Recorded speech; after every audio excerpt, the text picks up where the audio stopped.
भरतपुर में आयोजित नगर निकायों के साथ संभाग स्तरीय संवाद कार्यशाला में राज्य वित्त आयोग के अध्यक्ष डॉक्टर अरुण चतुर्वेदी ने कहा कि अब समय है कि स्थानीय निकाय आर्थिक रूप से आत्मनिर्भर और स्ववित्त पोषित बने। उन्होंने कहा कि आमजन से जुड़ी सेवाओं को पारदर्शी और पूरी तरह ऑनलाइन करने की दिशा में ठोस रोड मैप तैयार किया जाना चाहिए। डॉक्टर चतुर्वेदी ने कहा कि अगर स्थानीय निकाय आर्थिक रूप से मजबूत होंगे तो शहरी विकास की परिकल्पना तेजी से साकार होगी।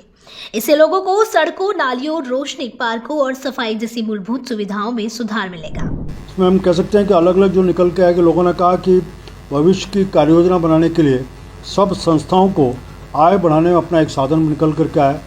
अपने खर्चों को हम कैसे कर सकते हैं उसके ऊपर, जैसे हम कहने के लिए कि हम बिजली के लाइट अभी जो हम बिजली विभाग से लेते हैं, स्ट्रीट लाइट और पार्कों की लाइट, उसको सोलर सिस्टम पर ला सकते हैं कि इसके माध्यम से अपने खर्चों को कम करें और उनको कहीं और उस पैसे को लगाने की बात करें। जितनी भी हमारी अपनी संपत्तियां हैं, उन संपत्तियों का जो विकास जो हो रहा है, उनके सोशल ऑडिट के सिस्टम को एक खड़ा किया जाए तो अलग अलग समय जो होती है उनका पूरी तरह से निकल कर नहीं आता। ऐसे सुझाव निकल करके आए कि उसको सोशल ऑडिट का कोई सिस्टम निकल करके आना चाहिए।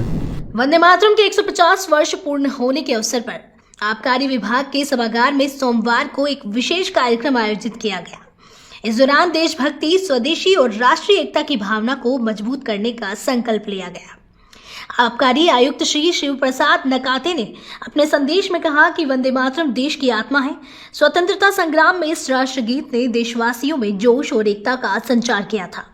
उन्होंने कहा कि आज के समय में भी हमें राष्ट्रीयता की भावना के साथ स्वदेशी को अपनाते हुए सशक्त भारत के निर्माण में योगदान देना चाहिए।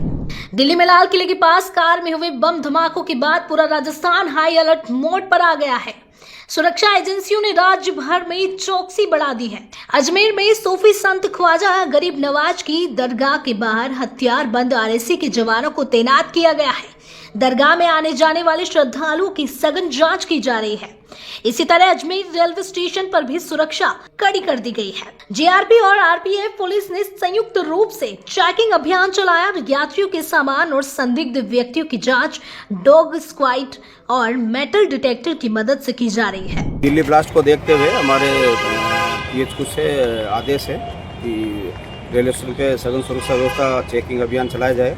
तो हमारे एडी साहब रेलवे, आई साहब रेलवे, श्रीमान एफ साहब रेलवे के आदेश अनुसार अभी पूरी रात भर हमारा चलेगा ये सघन चेकिंग अभियान।